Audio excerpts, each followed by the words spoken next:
Assalamualaikum warahmatullahi wabarakatuh. Selamat pagi semuanya. Pada hari ini kita lanjutkan materi pelajaran kita tentang salat berjamaah. Salat berjamaah. Menurut bahasa, jamaah merupakan bentuk masdar dari jamaah, yang dalam bahasa Indonesia berarti kumpul. Sedangkan menurut istilah, jamaah itu berarti salat yang dikerjakan secara bersama-sama, salah satu bertindak sebagai imam dan yang lainnya sebagai makmum, dengan cara yang telah ditentukan dalam tuntunan yang diajarkan oleh Rasulullah Sallallahu Alaihi Wasallam. Jadi, paling sedikit dalam salat berjamaah itu adalah 2 orang. Satu bertindak sebagai imam dan yang lainnya bertindak sebagai makmum.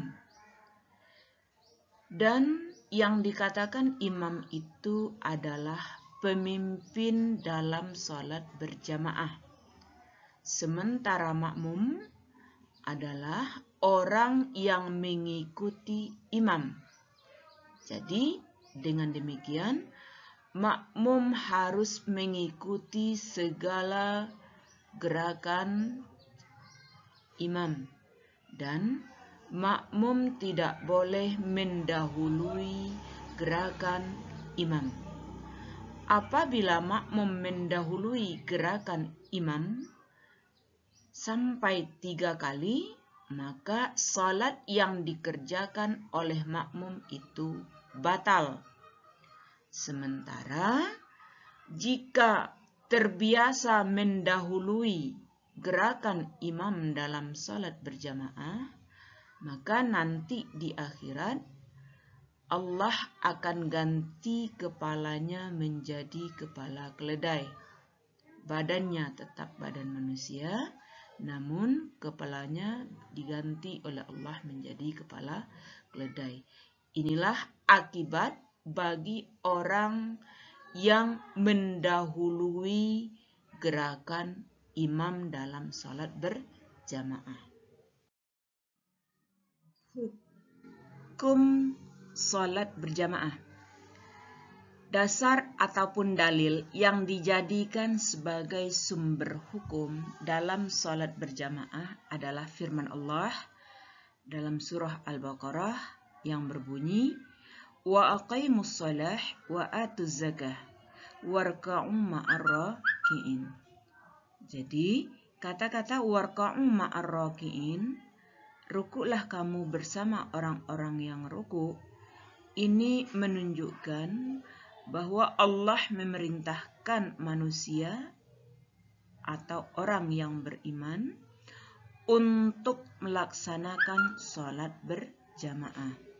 Adanya kata-kata warka'u dan rukuklah itu merupakan fi'il amar. Nah, tentang hukum melaksanakan salat berjamaah ini terjadi perbedaan pendapat di kalangan ulama. Jumhur ulama atau kebanyakan dari ulama berpendapat bahwa hukum melaksanakan salat berjamaah itu adalah sunnah muakkad. Artinya, sunnah yang sangat dianjurkan untuk dikerjakan, tetapi dia belum sampai kepada wajib. Hampir mendekati wajib. Ini yang dimaksud dengan sunnah muakkad. Kemudian, menurut pendapat Imam Syafi'i, hukum melaksanakan salat berjamaah itu adalah fardu kifayah. Fardu artinya wajib, kifayah, ya. Yang dimaksud dengan fardu kifayah itu adalah kewajiban secara bersama-sama. Artinya, apabila ada dalam suatu kelompok itu yang sudah melakukannya, maka terbebaslah kewajiban dari semua anggota yang ada di dalam kelompok tersebut. Tetapi apabila dalam suatu kelompok ataupun dalam suatu lingkungan tidak ada di antara satu pun yang melaksanakan sholat berjamaah, maka dosanya ditanggung oleh semua anggota kelompok ataupun semua orang yang ada di lingkungan tersebut. Ini yang disebut dengan fardu kifayah. Jadi fardu kifayah itu adalah kewajiban yang bisa diwakilkan atau kewajiban bisa gugur apabila ada satu saja yang melakukannya. Yang ketiga, menurut Imam Ahmad bin Hanbal. Menurut pendapat Imam Ahmad bin Hanbal, hukum melaksanakan sholat berjamaah itu adalah fardu ain. Artinya, hukum melaksanakan sholat berjamaah itu wajib bagi setiap individu. Artinya, apabila individu tersebut tidak melakukannya, atau orang yang bersangkutan tidak melaksanakannya, maka dosa ditanggung oleh dirinya sendiri. Berbeda dengan fardu kifayah. Jika terjadi kekeliruan dalam salat berjamaah, baik mengenai jumlah rakaat ataupun tentang gerakan imam, maka makmum harus untuk mengingatkan imam. Bagaimana cara makmum mengingatkan imam yang keliru dalam salat berjamaah? Bagi makmum laki-laki, memperingati imam dengan cara membaca lafaz subhanallah. Sedangkan bagi makmum perempuan, caranya jika imam terjadi kesalahan atau kekeliruan, makmum perempuan mengingatkan imam dengan cara menepuk punggung tangan. Kemudian bagaimana seandainya dalam sholat berjamaah itu ada makmum yang masbuk? Apa yang dikatakan makmum masbuk? Makmum masbuk itu adalah makmum yang terlambat dalam sholat berjamaah. Artinya, dia tidak bersamaan dengan imam sewaktu takbiratul ihram.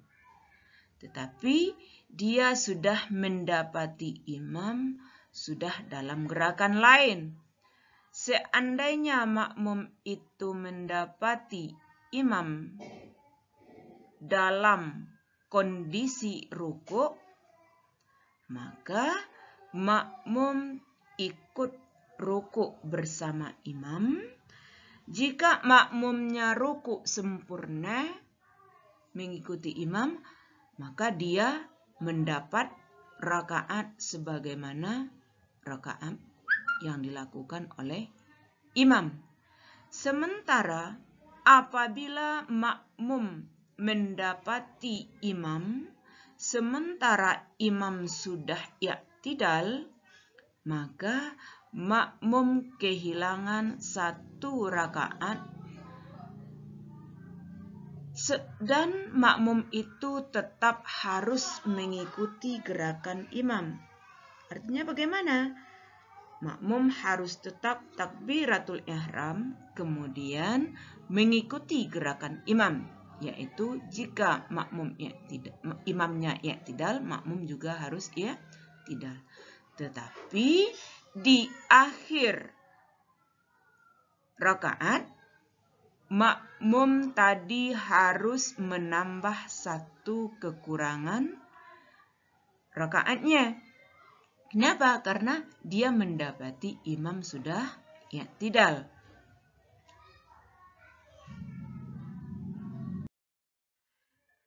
Keutamaan sholat berjamaah. Tentang keutamaan sholat berjamaah ini ada yang mengatakan dengan keistimewaan atau kelebihan.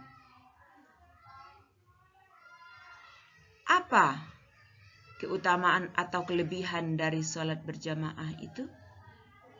Sebagaimana Rasulullah Shallallahu Alaihi Wasallam bersabda, wa qala Shallallahu Alaihi Wasallam, salatul jamaah tafdulu min salatil fazi bi 27 darajah.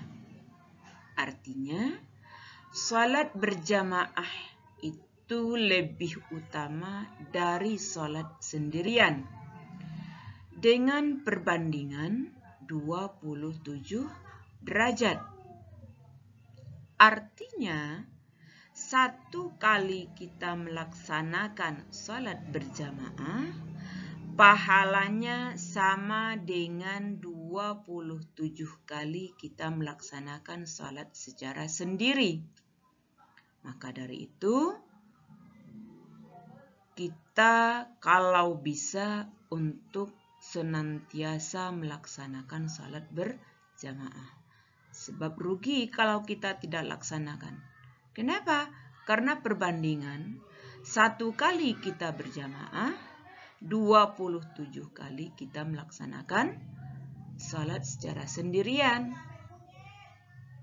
Seandainya balasan yang diberikan oleh Allah Subhanahu wa Ta'ala tentang keutamaan salat berjamaah itu langsung dalam kehidupan nyata kita di dunia sekarang,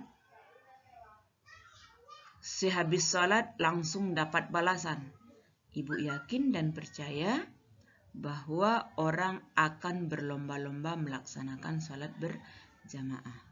Tetapi berhubung balasan bagi orang yang melaksanakan salat berjamaah itu bukan instan atau bukan langsung sehabis salat dia langsung mendapatkannya, maka masih banyak orang yang enggan untuk melaksanakan salat berjamaah dengan berbagai macam alasan, baik karena kesibukan dan lain sebagainya.